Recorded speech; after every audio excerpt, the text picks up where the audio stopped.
ডালা কার জন্য সাজানো হচ্ছে জানেন? আমার বোন আর বোনের হাজবেন্ডের জন্য, কারণ তাদের বিবাহবার্ষিক 15 বছর হয়ে গেছে। তাদের বিবাহবার্ষিক উপলক্ষে আমি তাদের এত মজার খাবার রান্না করে তাদের সারপ্রাইজ দিয়েছি। তারা সারপ্রাইজ পেয়ে কি রিয়াকশন দিল ওটাই দেখার জন্য পুরো ভিডিওটা দেখবেন। হ্যালো এভরিওয়ান, আসসালামু আলাইকুম। সবাই কেমন আছেন? আশা করি সবাই অনেক ভালো আছেন। আল্লাহর রহমতে আমিও ভালো আছি। এই যে 14 ফেব্রুয়ারি যে ভালোবাসা গেল, বিশ্ব ভালোবাসা দিবস, ওই দিনই ছিল আমার বোন আর বোনের হাজবেন্ডের বিবাহবার্ষিক। ওই দিন উপলক্ষে আমি এই মজার খাবারগুলো রান্না করে তাদের সারপ্রাইজ দিয়েছি। এতদিন ভিডিওটা এডিটিং করা হয়নি, তাই দেওয়া হয়নি। আজকে এডিটিং করে আপনাদের সামনে দিয়ে দিলাম। তো প্রথমে আমি রান্না করার জন্য চুলার বাড়ি চলে এসেছি। প্রথমে একটা মুরগি ফ্রাই করে নিচ্ছি, আস্ত মুরগি।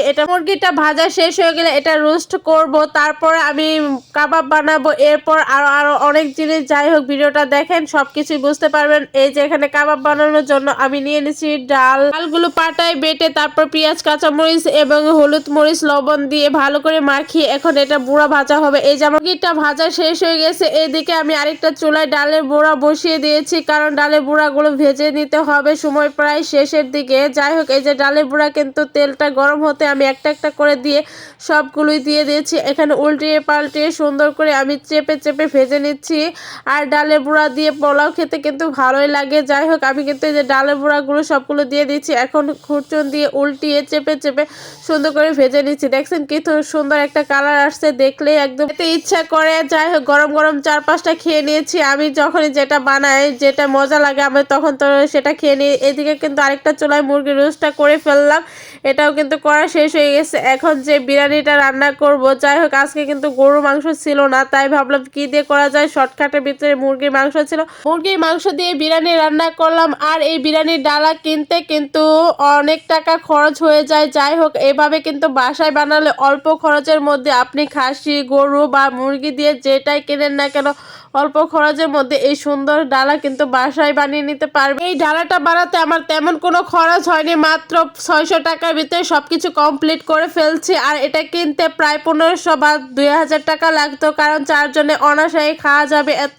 বড় একটা ডালা 4 জনের পেট ভর্তি তৃপ্তি করে খেতে পারবে। এই দিয়ে কিন্তু আমার বিরিয়ানি রান্না শেষ হয়ে গেছে। এখন আমি সাজানোর জন্য বসে পড়লাম। এই সাইড দিয়ে বিরিয়ানিগুলো দিয়ে তারপর আমি মুরগির রোস্টটা মাঝখানে দিয়ে দিলাম। এরপর সালাদ হিসাবে শসা, টমেটো, কাঁচামরিচ, পেঁয়াজ কেটে নিচ্ছি। তো এগুলো দিয়ে সুন্দর করে সাজিয়ে নিচ্ছি। আর যে কাবাব বানাইছিলাম বেগুন, আলুর আর ডালের, সেগুলো দিয়েও সুন্দর করে সাজিয়ে নিব। যাই হোক আমার প্লেটটা কিন্তু সাজানো শেষ হয়ে গেছে। এখানে কিন্তু আমি ডিমও সিদ্ধ করে নিয়েছিলাম 3টা, ওটা মাঝখান দিয়ে কেটে সাইডে দিয়ে দিয়ে এখন এই যে শেষ লুকটা দেখেন কতটা সুন্দর আসছে। ঘরটা অন্ধকারযুক্ত তো তাই ভিডিওটা তেমন একটা ক্লিয়ার আসেনি। আর যাই হোক কেমন হয়েছে আজকের এই ডালা সাজানোটা আপনারা অবশ্যই বলবেন। আর এটা এখন বোন আর বোনের জামাইয়ের সামনে নিয়ে আসলাম, তারা কেমন সারপ্রাইজ হয় এটা দেখার জন্য। ওমা, বোন আর বোনের জামাইকে খাওয়াবো, এদিকে দেখি বিয়াই এসে বইসা পড়ছে খাওয়ার জন্য। বিয়াই আমারে বলতেছে যে তার বিবাহেতে এরকম ডালা সাজাইয়া দেয় নাই কেউ, এরকম কেউ ছিল না, তাই সে আগে তার মনের তৃপ্তিটা মানে মনের খায়েশ মেটাচ্ছে খেয়ে, তারপরে বোন আর বোনের হাজবেন্ডকে দিতে বলতেছে। যাই হোক আজকে ভিডিওটা কেমন হয়েছে সবাই জানাবেন। ধন্যবাদ।